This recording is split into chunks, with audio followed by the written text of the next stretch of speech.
ini gina-refer o kung ang focus lamang is the limited face-to-face in some areas or in schools nga ang case ng COVID-19 nag-drop na gid, and of course antes kasi na ihatagan green light, dapat kuan gid no may ara gid sang manubo ng alert level status ng isa ka lugar. Of course may mga ginabasihan ina antes makapagwa sang desisyon no ang local government unit, ang EOC for that matter kung sa Bacolod, ang DepEd gid no sa pangkabilugan. No pag-insindi kuya, aside from the limited face-to-face, sa uli, kundi daw nadamo na ginatagan kuan sila nga magka-limited face-to-face. Ang application ni sa Bacolod last time, di nagdamo pag itong ginatagan sang authority mo. Pero ang subong nga latest na kuha, kung may ara pag expansion face-to-face, kagang taga Negros Occidental Division, do may na-qualify diri ho, according sa report, nga nakuha ko, abi, i-check ko na yung abi. Online sa hotline. Online sa hotline. For the information of the listening public, kag sa mga ka-aksyon ta, joining us over the phone is Sir Ayan Arnold Arnaiz, ang Public Information Officer and spokesman sa DepEd Negros Occidental Division. Sir, may aga, kumusta ka na? Maayong aga, sir. Maayo man kita. Ikaw, kamusta ka man? Maayong Okay, aga gid. sa imo nga nagapamati sa imo nga programa. Salamat gid kay giningagaw ko kinibala sir kay actually may nasugilan nun ko kapon sila nga dribla sa Amon area sa 6 sa Southern Negros.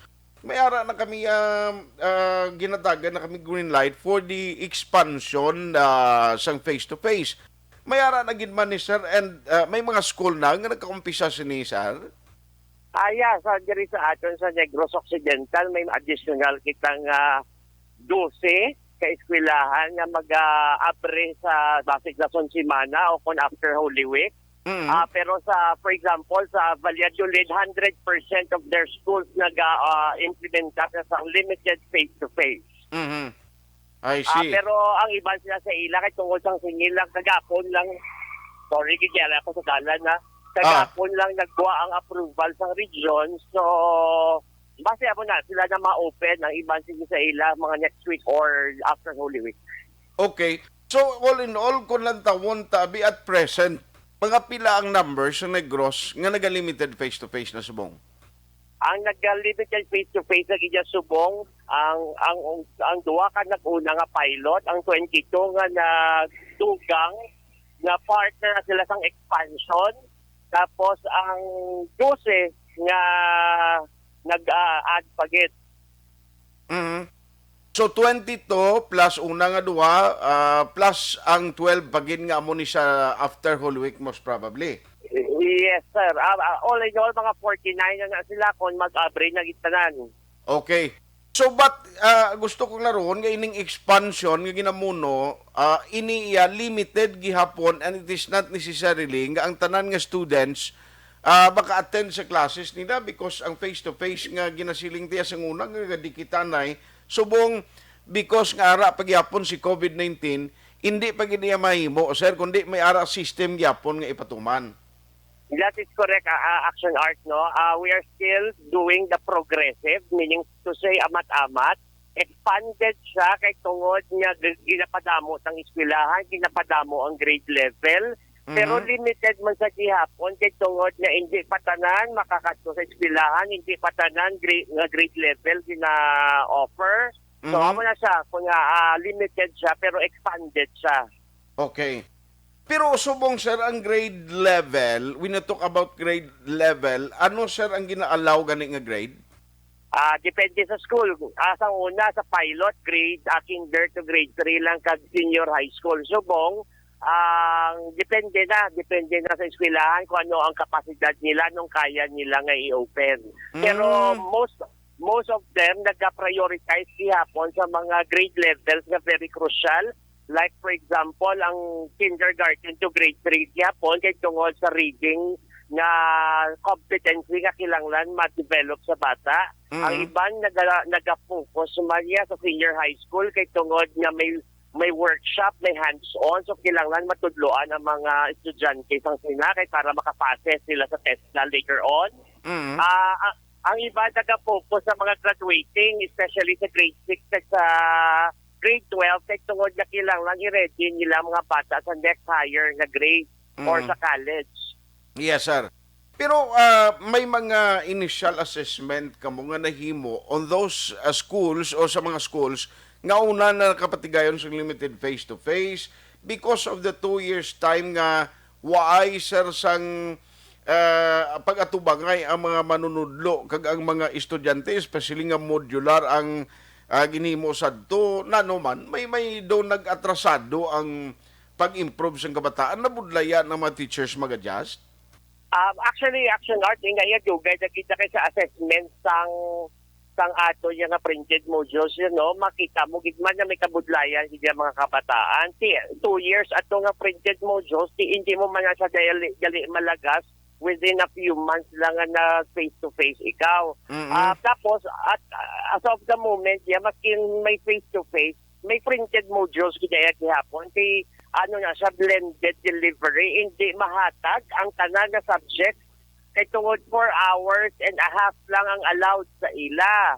So, meaning to say, may printed modules sila gihapon. Ang face-to-face lang nila are the essential subjects nga kinahanglan nila kay para tungod sa mga competency nga importante nga ma-develop sa mga bata.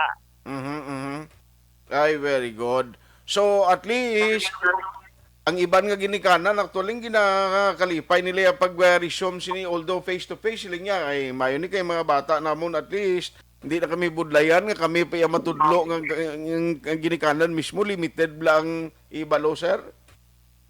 Oo, ginakalipay din nila actually damo gid sa ila nga willing nga i-upod ang ila kabataan sa face-to-face.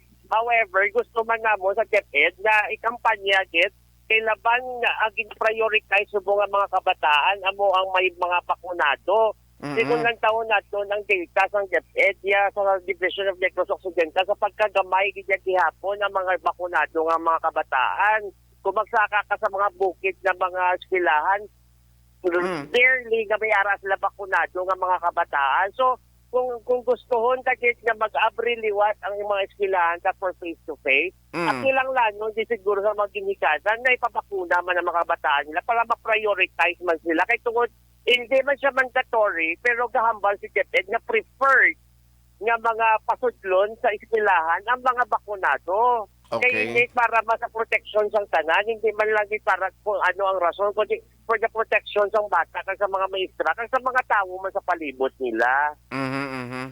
So good luck kabay pa kon magsigi ni tani ang sitwasyon nga alert level 2, alert level 1, Bacolod yati medyo nubo kami di pero ang the rest ng Negros Occidental kung nubo pagin nga magnubo ka magjuta ang cases hidlaw ning kabataan ang enjoyment nila sa school at least mabalik ini kon ara na gid kita sa normal nga education system naton sang una nga face to face gid ang dapat matabo Sir Ryan.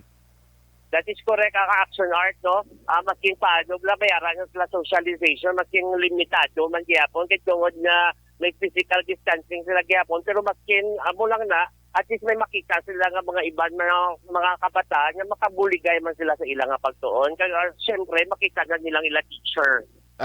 At least, man, ang mga maestro mo, kisa kabalo ka, lain gid akong atubangay kamo ni Miss, no? Ang motivation sa maestra sa students, nga ma-encourage kapag nga magtuon-tudo ara man akong kay mo lain niya nga ay kundi tupisan may maestra pagkadto si imo sa module nga mag-explicar kwan gid ang distant learning daw hindi gid siya effective nakita ta gid nga ang dulot sa pandemic grabe gid sa educational system naton hindi lang nationwide kundi worldwide nga naapektuhan sa pandemic san. That is correct, Action Art, no? Kahit kung nara ang teacher, mas mahapos ang magpa-explicar, magpa-chindi sa mga kabataan compare sa, printed module. Tapos mas may home visitation pa mga teachers. Limitado, kaya po ng oras ka mistra sa pagkatuya sa bata. Actually, bata ko gani, although nga may online class sila, elementary pa man lang, pagkitaay nila sa classmate niya, ngayon nang nagkitaay sila sa virtual nila nga klase, nga kisa damo sila ginatingob ka teacher, ay, kwan sila magbugnuhan ay, daw hindi bala mayo ang relasyon nila. Kasi siyempre, ara mo lang makita sa gadget, mamo, daw lain gidya sa no? Nagahuya ay sila kasi Correct. makuhan naman, kay tungod mag-o lang sila nagkilit anay liwat. Gani. Ay, daw mga kwan kita. Anyway, so good luck sa inyo, kag saludo gid ko sa tanan nga mga teachers nga nagatingwa man, nga at least makabalik na sa new normal ang ila sining nga pagserbisyo sa imo gid Sir Ayan. Salamat ti kabalugig ko nga actually ang sa hinigaran nga principal is my cousin siling niya portigi nakapisan kay Sir Ayan, kag as focal person siya ginagakadto di sa amon permi kon face to face ang pagambalan si Sir Eric Singwan Bla is my cousin siling niya permi kami na di kakilitain na Sir Ayan. Yeah, actually, Action Art, ang Hinigaran National High School, gina-benchmark subong sa mga iba niya eskwelahan. Kaya ang ilang preparasyon, hindi lang maayos sa dokumento, kundi hasta ang physical nila makita mo, maging repackage nilang eskwelahan Aha. para mas maging Alas 8:59 na. Karon gani sa gabi, schedule ko ning kasin ko lang hinigaran actually, purti subong ang pag-repackage ang kasin ko nga system bla sa kwan. Nami mo believe ko, pero anyway, sa Ryan, you were saying na utod kita sorry gid.